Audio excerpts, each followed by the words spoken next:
kulanti wacan oo wanaagsan daawadayaal saaxiibayaal halkan waa madasha wararka ku soo dhawaada wararka aynu halkan idinku soo gudbino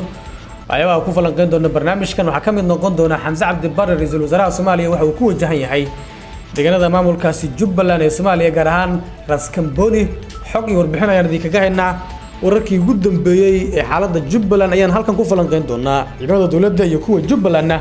dagaal ay qarka u saaran yihiin deegaan 40 kiiloomitir u jira Ras Kamboni ay Jubbaland soo dhoobtay ciidamadii ugu badnaa warbixin ayaan ku falanqeyn doonaa kuna faaqidi doonaa barnaamijkan ayaan idinku falanqeyn doonaa daawadayaal saaxiibayaal sidoo kale waxyaabaha aanu idinku soo gudbin doona barnaamijkan waxa kamid noqon doona wararkii ugu dambeeyay dagaalka Somaliland iyo SSC Khartoum ee dhacay bartamaha Ceerigaabo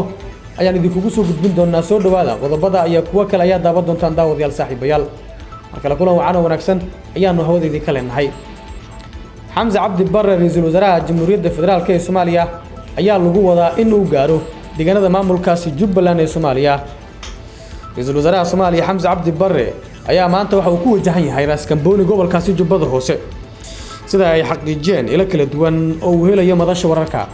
taliyaha ciidanka lugta saraakiil ka san xafiiska ra'iisul wasaare Xamza Cabdi Barre iyo ciidanka gaarka u ah ilaalintiisa ayaa gaaray magaalada xeebta leh ee Ras Kamboni oo maalmo ka hor ciidanka federaalka ay la wareegeen Xamza ayaa markii uu tago magaalada Ras Kamboni waxa uu kulamo la qaadan doonaa saraakiisha Gorgor iyo kuwa Haramcad ee amniga magaalada gacanta ku haya iyo xubno ka tirsan qaybaha kala duwan ee bulshada safarka Xamza waxa uu ku soo beegmayaa iyadoo ay wali jirto xiisadii ka dhex jirta dawladda federaalka iyo dawlad goboleedka Jubbaland isla markaana saacadii la soo dhaafay dhaqdhaqaaq ciidan ee labada dhinac ay wadaan ra'iisul wasaaraha Jamhuuriyadda Xamza Cabdi Barre ayaa horey u qorsheeyay inuu safar ku tago magaalada Kismaayo balse madaxweyne Xasan Sheekh Maxamuud ayaa ka hor istaagay si aanay uga sii darin xiisadda federaalka iyo dawlad goboleedkaasi ka dhex jirta iyadoo tir laba jeer oo ra'iisul wasaaruhu socdaalkiisa uu baaqday maanta ayaa si rasmi ah lagu wadaa inuu gaaro iyadoo taliyaha ciidamada lugta ee xoogga dalka uu markaasi shalayta u sahmiyay ra'iisul wasaaraha socdaalkiisa si weyn ayaa lagu diyaar garoobay imaatinka Xamza Cabdi Barre ee magaalada deegaankaasi Ras Kamboni ee gobolkaasi Jubbada Hoose iyadoo si weyn loo sugay amniga badda iyo sidoo kale barigaba ciidamada xoogga dalka ayaa waxa ay markaasi agaarka deegaankaasi Ras Kamboni iyo deegaanada ku hareeraysanba ay si weyn isugu balaariyeen maanta iyagoo sugaya amniga Prime Ministerka Soomaaliya Xamza Cabdi Barre socdaalkiisaasi ayaan imaanaya iyadoo ay jirto xiisad xooggan oo u dhaxaysa dawladda federaalka ee Soomaaliya kol si horeysanaya hadallo xanaf leh hawada isku mariyeen ra'iisul wasaaraha Soomaaliya Xamza Cabdi Barre iyo hogaamiyaha maamulkaasi Jubbaland Axmed Maxamed Islaan Axmed Madoobe waxay si weyn iskugu qabteen xukuumadda iyo sidoo kale Axmed Madoobe doorashadii dhacday 25kii bishii aynu soo tagnay taasi oo ku soo baxay Axmed Maxamed Islaan Axmed Madoobe oo noqonaysa markiisii saddexaad ee muddaxireedka Jubbaland uu fariisto kol si horeysay madaxweynaha Soomaaliya ayaa jimcihii masaajidka madaxtooyada ka sheegay inaan marnaba la qaadan karin la aqbali karin sidoo kalena ay maangal aysan ahayn in Jubbaland hogaamiyaheeda uu markaasi dul fadhiyo Jubbaland wax ka badan 13 sano ama 18 sano sida uu madaxweynuhu ka dhawaajiyay taasi oo muuqata in dawladda federaalka ee Soomaaliya ay doonayso wax alla waxay ku qaadataba ama awood ha noqoto in Axmed Madoobe ay markaasi kaga kiciyaan xeelad iyo sidoo kale awood mid ay noqotaba militariga Soomaaliya ayaa maalmihii soo dhaafay si weyn lagu geynayay deegaanka Ras Kamboni ee gobolkaasi Jubbada Hoose iyadoo hoggaan looga dhigay Xasan Ciraaqi oo horey u soo noqday taliyaha ciidanka danab ee Jubbaland kaasi oo iminka ah taliyahaasi Gorgor ee dawladda federaalka ee Soomaaliya u dirtay in ay ka hortagto qorshaha Jubbaland iyo Axmed Madoobe kaasi oo maalmihii soo dhaafay si weyn u gaaray dhagaha markaasi ummadda Soomaaliyeed maadaama xiisadaasi xooggan ay si xooggan u jirto iyadoo ra'iisul wasaaraha uu si markaasi ku wajahan yahay maanta deegaanada Jubbaland ama gaar ahaan Jubbada Hoose ayaa waxa si weyn ciidamadii ugu badnaa loo soo dhoobay deegaanada ku dhow Ras Kamboni gobolkaasi Jubbada Hoose wararka ka imaanaya deegaanka ama gobolkaasi Jubbada Hoose ayaa sheegaya in maanta xaalad kacsanaana laga dareemayo aaga deegaanka Ras Kamboni oo maalmihii la soo dhaafay lagu daabulay ciidamada dawladda ilwareejo ayaa inoo sheegay in Jubbaland ay qaaday tallaabooyin dheeraad ah oo ay ugu hortagayso dhaqdhaqaaqa ay dawladda ka bilowday halka waxayna ciidamo iyo gaadiid dagaal geysay deegaanka Buurgaabo ee gobolka Jubbada Hoose daraawiishta Jubbaland ayaa doonaya sidoo kale dhankooda inay ka hortagaan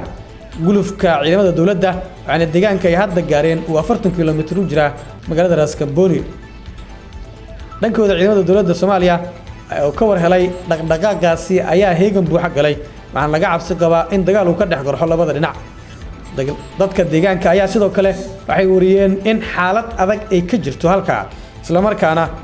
ay la isku hub iyo ciidan urursanayo ma jiro wax hadal oo ka soo baxay labada dhinac oo ku aadan xiisadda maanta laga dareemayo aagga deegaanka Raskamboni ee gobolkaasi Jubbada Hoose shalay Jubbaland ayaa muddo 48 saac u qabatay ciidamada dawladdu inay uga baxaan gobolka sidoo ay markaasi ka dhawaajisay wasaaradda amniga ee maamulkaasi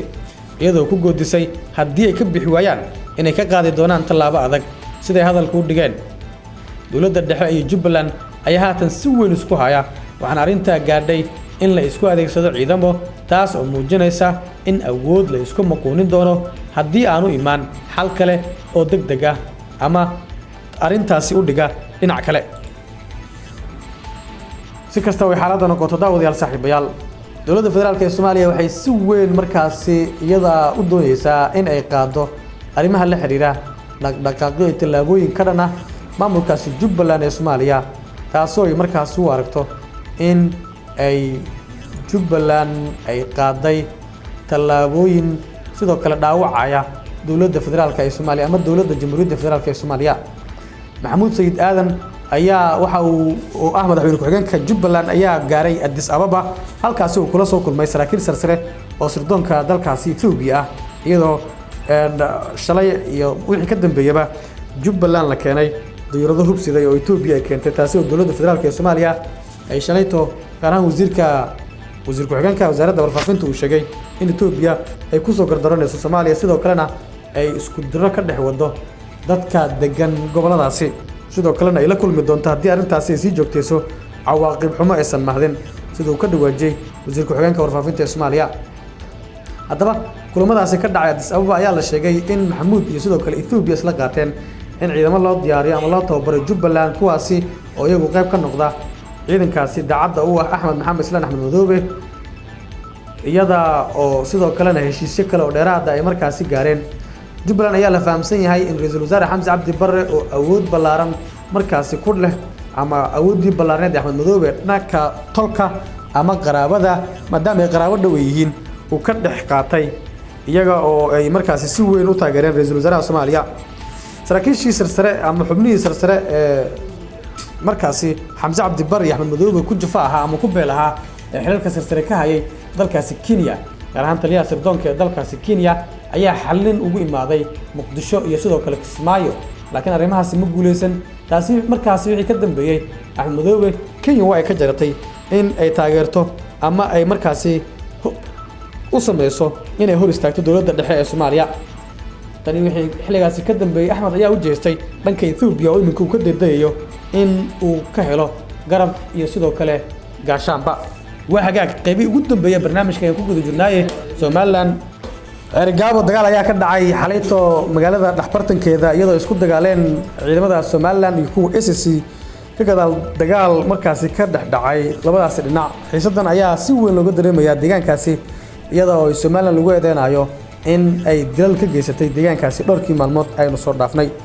taasi oo keentay in SSC iyo sidoo kale ay ka carooto arintaasi oo ay qaado tallaabooyin waxaa laga cabsi qabaa in mar kale uu soo cusboonaado dagaalkan iyadoo uu meesha ka baxay hogaamiye Muuse Biixi Cabdi madaxweynihii hore ee maamulkaasi Somaliland iyadoo meesha imaaday Cabdiraxmaan Ciro oo dhawaan doorasho dadweyne ku soo baxay